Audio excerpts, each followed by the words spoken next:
Hello students, welcome back with my another video. My name is Amir and I'm from A1 Coaching. तो student कैसे हैं आप सब, कैसी चल रही है आप सबकी स्टडी? कमेंट सेक्शन में कमेंट करके बताइएगा कि कैसी चल रही है और कि कौन कौन लोग हैं जो मेरी रेगुलर जो वीडियोस आ रही हैं उनको अटेंड कर रहे हैं और पढ़ाई कर रहे हैं, ताकि मुझे भी मालूम चल सके कितने लोग एक्टिव हैं और कौन लोग हैं जो मेरे साथ पढ़ाई कर रहे हैं। ठीक है, तो और कोई प्रॉब्लम हो तो कमेंट सेक्शन में कमेंट करके मुझसे पूछ भी सकते हैं। कोई टॉपिक नहीं आ रहा हो इंस्टाग्राम पे भी कांटेक्ट करके पूछ सकते हैं। कई बच्चे पूछते भी हैं और कुछ बच्चे जिनको नहीं आ रहा हो तो मुझसे कांटेक्ट डायरेक्टली कर सकते हैं। सबका रिप्लाई जैसे ही टाइम मिलेगा मैं उसको रिप्लाई करूंगा। ओके बच्चों, तो चलिए अब आगे देखते हैं। और लास्ट वीडियो हम लोगों ने फंक्शंस ऑफ सेंट्रल बैंक जितने थे उसको पूरा कंप्लीट कर लिया था और अब आज की वीडियो में हम देखेंगे अपना लास्ट टॉपिक जिसका नाम है डीमोनेटाइजेशन। क्या नाम है? डीमोनेटाइजेशन। ठीक है, इंपॉर्टेंट टॉपिक है, अभी तक इससे पहले नहीं आता था, अब आया है। पिछले साल तो पेपर हो नहीं पाया था कोरोना की वजह से, इस बार होगा। उम्मीद है कि ये टॉपिक आएगा, तो अच्छे से समझना और कोई डाउट रह जाएगा तो मुझसे इंस्टा पे या कमेंट सेक्शन में कमेंट करके पूछ लेना। ठीक है, तो चलो देखते हैं डीमोनेटाइजेशन क्या होता है।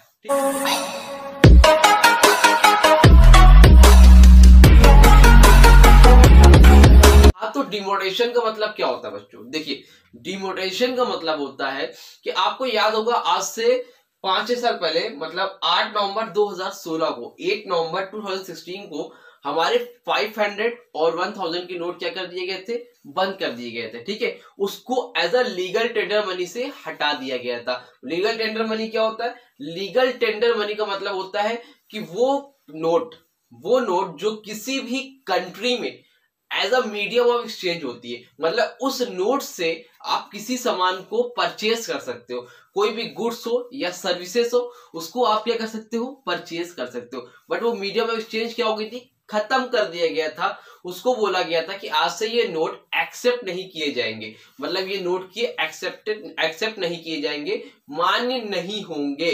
समझ में आ रही बात? तो जब कभी भी किसी भी ऐसी मनी को कोई भी नोट को, करेंसी नोट को as a legal tender money से हटा दिया जाता है, उसको एक्सेप्ट नहीं किया जाता है, उसको हम लोग क्या बोलते हैं? डीमोनेटाइजेशन बोलते हैं। आपको याद होगा कि जब नोटबंदी हुई थी, ठीक है, तो उसमें 500, 1000 के नोट क्या हुए थे? बंद कर दिए गए थे। ठीक है, गवर्नमेंट ने क्या किया था? उसको ऑर्डर दिया था बंद करने का और उसके बाद दूसरी नोट आई थी 500 की और 2000 की। ठीक है, तो वो क्या होता है? डीमोनेटाइजेशन होता है। ठीक है, तो अब डिफिनेशन के हिसाब से देखते हैं और अच्छे से समझ में आ जाएगा। ठीक, तो बोल रहे हैं when a currency notes of particular demonetization ceases to be a legal tender। बोल रहे हैं when a currency note, जब किसी भी करेंसी नोट्स को क्या किया जाता है? सीज किया जाता है। सीज मतलब ताला लगा दिया जाता है, मतलब उसको एक्सेप्ट नहीं किया जाता है। To be a legal tender मतलब अब वो जो नोट है, वो जो करेंसी नोट है, वो लीगल टेंडर मनी नहीं है। अब उसको किसी भी देश में मतलब किसी देश मतलब जिस भी देश का नोट है वो एक्सेप्ट नहीं किया जाएगा। जैसे हमारा रुपीज है, 500 का नोट है, उससे एक दिन पहले 7 नवंबर उसकी बहुत वैल्यू थी, बट 8 नवंबर को उसकी वैल्यू क्या हो गई? खत्म हो गई। क्या हो गई? जीरो हो गई। तो मतलब आप उससे कोई भी सामान खरीद नहीं सकते हो। ठीक है, तो cease to be a legal tender it is termed as demonetisation. इस टर्म को हम लोग क्या बोलते हैं? डीमोनेटाइजेशन। इन शॉर्ट में बोलूं, जब किसी नोट को, करेंसी नोट को as a medium of exchange accept नहीं किया जाता है, उसकी जो लीगल टेंडर मनी होती है वो एक्सेप्ट नहीं की जाती, उसको खत्म कर दिया जाता है। ठीक है, तो उसको हम लोग क्या बोलते हैं? डीमोनेटाइजेशन बोलते हैं। ठीक, आगे क्या है? Demonetisation currency is no longer accepted as a medium of exchange. बस यही लाइन हमेशा से जरूर से लिख के आना कि demonetisation currency is no longer accepted as a medium of exchange. कोई भी सामान को ना आप खरीद सकते हो, ना बेच सकते हो, ना ही सर्विसेज को परचेज कर सकते हो। तो ये क्या होता है? डिमोनेटाइजेशन। ठीक है, क्लियर है? समझ में आया? कोई डाउट रह गया हो तो कमेंट सेक्शन में पूछ लेना। अब देखो, एक वर्ड है डीमोनेटाइजेशन इन इंडिया। अब ये डीमोनेटाइजेशन की मीनिंग थी। अब इंडिया में जब डीमोनेटाइजेशन हुआ था, कब हुआ था, कैसे हुआ था, ये देख लेते हैं।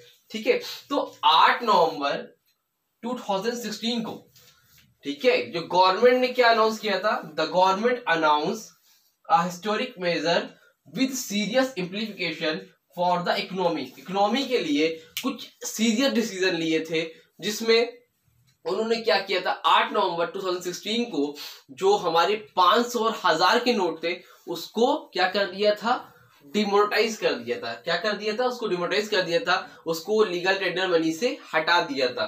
ठीक है, तो लिखा है द 2 लार्जेस्ट डिनोमिनेशन नोट्स। ठीक है, 2 बड़े नोट्स कौन कौन से, 500 के और 1000 के वर डिमोनेटाइज। उसको क्या कर दिया गया, डिमोनेटाइज कर दिया गया। कब कर दिया गया, याद रखना 8 नवंबर 2016 को। एमसीक्यू के क्वेश्चन में ये बहुत ही इंपॉर्टेंट है और ये इसके आने के चांसेस भी बहुत ज्यादा रहेंगे। ठीक है, ठीक है, आगे क्या हुआ, these notes were to be deposited in the bank. इस नोट को क्या करा गया, बैंक में क्या किया गया, deposited by December 30, 2016 while restriction were placed on cash withdraw. मतलब क्या बोला गया था कि 500,000 के नोट बंद कर दिए गए थे 8 नवंबर 2016 को, और बोला गया था, आपको डेट दी गई थी कि 30 दिसंबर 2016, मतलब इतने दिन के गैप में आपके पास जो भी नोट है उसको आप क्या कर दो, बैंक में डिपॉजिट कर सकते हो। ठीक है, और उसके अलावा रिस्ट्रिक्शन लगा रखा था कि जितना पैसा जमा करोगे आप उतना निकाल नहीं सकते हो, खाली डिपॉजिट कर सकते हो, निकाल नहीं सकते हो। शायद आप लोग को याद होगा एक दिन में 4000 रुपए निकलते थे और बहुत लंबी लंबी लाइनें लगा करती थी, याद है, बहुत लंबी लंबी लाइनें लगा करती थी। कभी कभी तो पैसे खत्म हो जाते थे और लोग लाइन में ही लगे रह जाते थे। याद आ रहा है, 2000 की नोट मिलती थी, उसके भी छुट्टे नहीं मिल रहे थे। ठीक है, तो ये सब सारी चीजें हुई थी कब, जब डिमोनेटाइजेशन हो गया था इंडिया में, 500 और 1000 के नोट बंद कर दिए गए थे। तो ये होता है डिमोनेटाइजेशन इन इंडिया। ठीक है, तो ये दोनों चीजें थी जो मैंने बता दी। अब इसका स्क्रीनशॉट ले लेना, मैं 2 मिनट के लिए हट जा रहा हूं। ठीक है, ले लिया, ठीक है, आई थिंक ले लिया होगा। तो अब एक काम करना, इसको देखना, इसमें कोई डाउट होगा तो पूछ लेना। नेक्स्ट वीडियो में हम मिलेंगे जिसमें हम देखेंगे कि इस डिमोनेटेशन से क्या ऑब्जेक्टिव थे इसको करने से, और इसके क्या इम्प्लीकेशन हुआ, इसके क्या फायदे हुए, क्या नुकसान हुए, लोगों को क्या परेशानियां हुई, क्या नुकसान हुए, इन सारी चीजों को हम अपनी नेक्स्ट वीडियो में देखेंगे।